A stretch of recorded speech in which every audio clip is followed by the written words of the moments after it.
তন্দুরি রুটি খাওয়ার ইচ্ছে হলে সাধারণত আমরা কোনো রেস্টুরেন্ট থেকে বা কোনো দোকান থেকেই কিনে আনি, কিন্তু আজকে এই রেসিপিতে আমি আপনাদের একদম দোকানের মতো পারফেক্ট তন্দুরি রুটি করে দেখাবো। তাহলে রেসিপিটা পুরোটা দেখার অনুরোধ রইল। বাই দ্য ওয়ে, আমি শেফ অতনু, আপনারা দেখছেন অতনুর রান্নাঘর, আর আজকে আমাদের রেসিপি তন্দুরি রুটি। তাহলে তন্দুরি রুটি বানানোর জন্য আমি সবার প্রথম নিয়ে নিচ্ছি আটা। আমি এখানে মেজারিং কাপের 2 কাপ নিয়েছি, আর গ্রাম হিসাবে দেখতে গেলে 200 গ্রাম। আটা দেওয়ার পরে আমি এখানে দিয়ে দিচ্ছি স্বাদ মতো নুন, হাফ চামচের একটু বেশি বেকিং সোডা, হাফ চা চামচ মতো বেকিং পাউডার। এই সব কিছুকে একবার মিশিয়ে নিয়ে আমি এখানে দিয়ে দিচ্ছি 1 বড় চা চামচ টক দই। টক দইটা দেওয়ার পরে একবার খুব ভালো করে এটাকে আপনাদের মিশিয়ে নিতে হবে। আর একবার ভালো করে মেশানো হয়ে গেলেই তখন আপনারা সামান্য জল ব্যবহার করবেন। জলটা আমি আপনাদের রেকমেন্ড করব এরকম বারে বারে দিয়েই মেখে নেওয়ার। একেবারে জলটা দিলে অনেক সময় অনেকটা বেশি হয়ে যায়।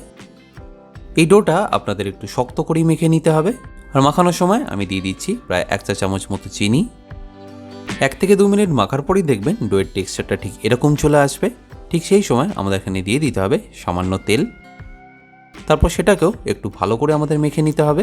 আচ্ছা, এখানে একটা ছোট্ট টিপস, আপনারা কিন্তু এই তেলটা কখনোই একদম ফার্স্টে ব্যবহার করবেন না। ফার্স্টে ব্যবহার করলে কিন্তু গ্লুটেনটা অ্যাক্টিভ হবে না, আর রুটিগুলোর টেক্সচার কিন্তু ঠিক মতো আসবে না। এবার এই সব কিছুকে একবার ভালো করে মাখানো হয়ে গেলে রেস্টিংয়ের জন্য আমি একটা ছোটো পাত্রে এটাকে তুলে নেবো। আর এই আটার ওপরটা যাতে শুকিয়ে না যায় সেই জন্য একটু সামান্য তেল লাগিয়ে দেবেন। এবার এই বোলটাকে একটা ক্লিন ট্যাপ দিয়ে আমি ঢেকে দিচ্ছি। আপনাদের যদি ক্লিন ট্যাপ না থাকে সেক্ষেত্রে একটা ভিজা কাপড় দিয়ে মিনিমাম আধ ঘন্টা মতো এটাকে ঢেকে রাখতে হবে।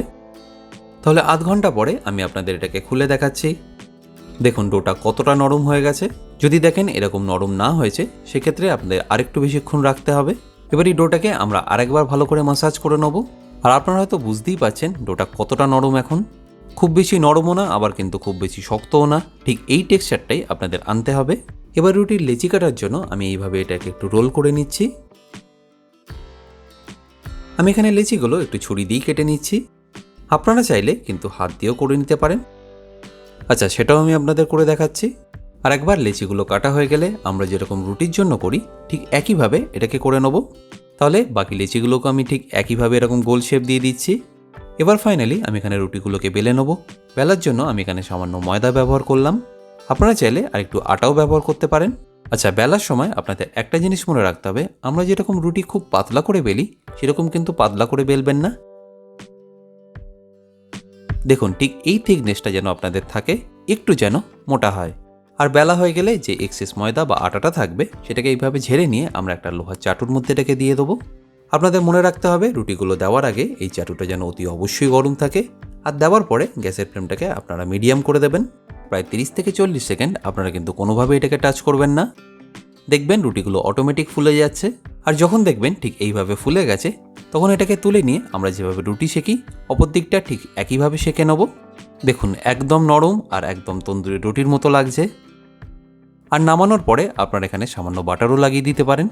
তাহলে এখানে আমি বাকি রুটিগুলো করে নিচ্ছি। আর আপনাদের গ্যারেন্টি দিয়ে বলছি এটা কিন্তু একদম তন্দুরি রুটির মতো খেতে হবে।